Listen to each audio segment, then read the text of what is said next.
अभी देखो ना, डॉक्टरों के पास लोग लाइन लगा के खड़े हैं। सर आप देखेंगे जितने बड़े हॉस्पिटल में चले जाओ, लोग बैठे हैं, उसमें 70% से ज़्यादा लोग जो हैं वो पेशेंट स्ट्रेस के हैं। हुआ कुछ नहीं होता, बस डॉक्टर के पास जाना है। अब डायबिटीज़ रोग है, स्ट्रेस का रोग है, माइग्रेन का रोग है, स्ट्रेस का रोग है, बॉडी एक है, स्ट्रेस का रोग है। मतलब जितने भी बीमारियां स्ट्रेस से पैदा हो रही हैं आज की डेट में, मुझे नहीं लगता कि कभी भी ऐसा हुआ होगा। अब जैसे डायबिटीज़ है, देखो हर एक को हो रहा है, हर तीसरे इंसान को डायबिटीज़ है। जिसको नहीं है उसको प्री डायबिटिक करके छोड़ देते हैं डॉक्टर की तरह को, प्री डायबिटीज़ हो गया।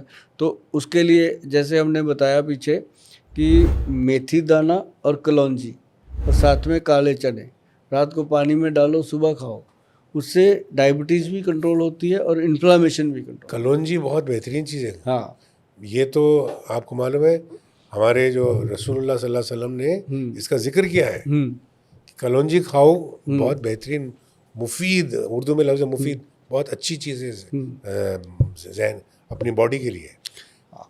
कलौंजी है, जैतून का तेल है, हाँ, जैतून का तेल, और जैतून तो हाँ, बहुत ही उसका आला दर्जा है। और जैतून का तेल है। जैसे लोगों को मैं बताता हूँ कि सैलड लो सुबह सुबह, उसमें 2 चम्मच जैतून डालो, थोड़ा सा काला नमक मिर्च डाल के उसको खाओ, तो एसिडिटी गैस का मतलब ही नहीं रहता। बिल्कुल, मैं आपको बता रहा था ना कि मैं सुबह जब उठता हूँ तो निहार पेट कुछ भी खाए बगैर 1 कप गर्म पानी में, चाय नहीं पीता मैं, उसमें नींबू निचोड़ के और चिया सीड होते हैं ना, 1 चम्मच भर के उसको मैं पी जाता हूँ। क्या मज़ेदार चीज़ बनती है वो।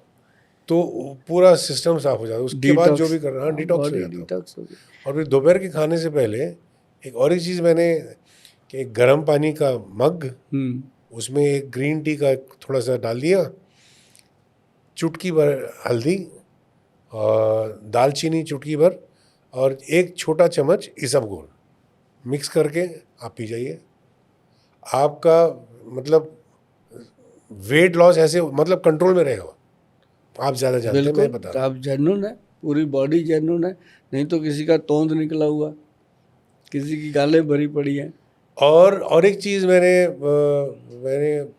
जो मुझे बताया गया था कि हमारे पास ये कहते थे कि भाई जब खाना खाओ, और ये साइंटिफिक फैक्ट है कि जब आप खाते हैं तो पेट से सिग्नल ब्रेन तक जाने के लिए 20 मिनट लगते हैं।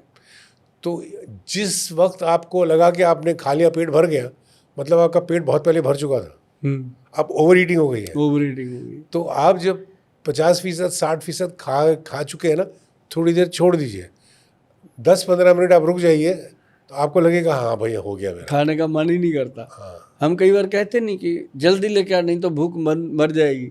वो एक चपाती अगर लेट हो जाए 10 मिनट तो फिर कहता है अब रहने दो, क्योंकि अंदर से वो सिग्नल कंप्लीट हो गया। हाँ, कंप्लीट, वो जाते जाते 20 मिनट लगते हैं, ये प्रूफ है। हाँ, वो कंप्लीट हो गया। तो ये भी बहुत जरूरी बात है। जिन लोगों का मोटापा बढ़ रहा है डे बाई डे, वेट बहुत ज़्यादा बढ़ रहा है, उनके लिए ये एक फैक्ट है कि खाना जो है वो कम से कम 20-25% खाना जो है वो कम पुराने लोग कहते थे ना कि आधा पेट खाओ। आधा पेट का मतलब क्या, ये नहीं कि मत खाओ, लेकिन आधा पेट का मतलब कि जब आप खाना आधा खा चुके हैं, थोड़ा सा वक्फा ले लो, फिर आपको पता लगेगा कि आपका पेट भर चुका है और ज़रूरत नहीं है उसकी। ये सबसे बड़ी बात है। बहुत बड़ी बात आपने बताई है, ज्ञान की और ज्ञान की, दोनों चीज़ें आ गई इसके अंदर।